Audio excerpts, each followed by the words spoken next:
A large object with a turquoise hue plummeted out of the sky earlier this summer and plowed into the earth south of Las Vegas, somewhere near Needles, California. Yeah, eyewitnesses say this was no meteorite, especially since a bunch of helicopters came looking for it and then hauled it away. I-Team Chief Investigator George Knapp has been talking to the people who saw this thing, and he's here now with the story. Got a fun little mystery on our hands here. The object was seen in the early morning hours of May 14th. It appeared to crash into the ground just west of the Colorado River, and that's when things got interesting for residents of that area.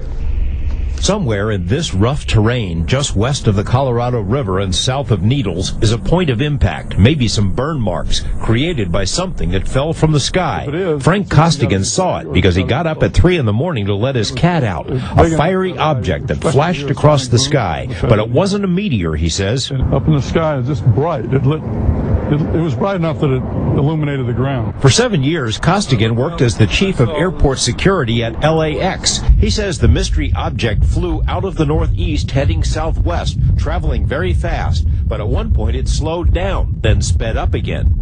And it went behind a hill, and I waited to see if I could hear it crash, because as big as it was bound to make noise. But he didn't hear a crash. I was coming into work. Hours later, David Hayes, the owner of K-Talks Radio in Needles, was coming to work when he spotted an odd formation of dark vehicles driving off the highway. He drew a picture of the lead vehicle, a large truck with a dome on top and a black structure that reminded him of a stealth fighter. It seemed like it was some kind of surveillance vehicle, but four-wheel drive, and it had government plates, the U.S. government plates on it. And behind it was a couple of vans that were, they looked like support vehicles. The men inside had military bearings, Hayes said, but weren't in uniform. He made eye contact with one of the drivers, and the guy followed him. Later in the day, one of the vehicles was parked outside his station, seemingly conducting a surveillance of the place. You see these guys, and they're staring you down. It's sort of a Men in Black sort of a feel to it? Absolutely. Very serious, serious as a heart attack. I went up to the airport. Coincidentally, Costigan, the ex-cop, works on investigations for Hayes. When he came into the radio station, he told Hayes about the thing he'd seen in the sky, and Hayes told him about the Men in Black. Then they got another piece of the puzzle, a call from a man who lives in a houseboat on the river, who said he saw the fiery object, that it had crashed about 100 yards west of the river, that it landed with a thump. Hayes says he's known the witness for years by the name Bob on the River. Bob thought a plane had crashed and tried to call 911, but his cell wouldn't work, so he moved his boat out into the river and then heard the helicopters. In an interview with journalist Linda Howe, Bob says he saw at least 5 helicopters flying in formation, including a large sky crane. The crane picked up the oval-shaped object, still glowing, and flew away, heading in the direction of Las Vegas.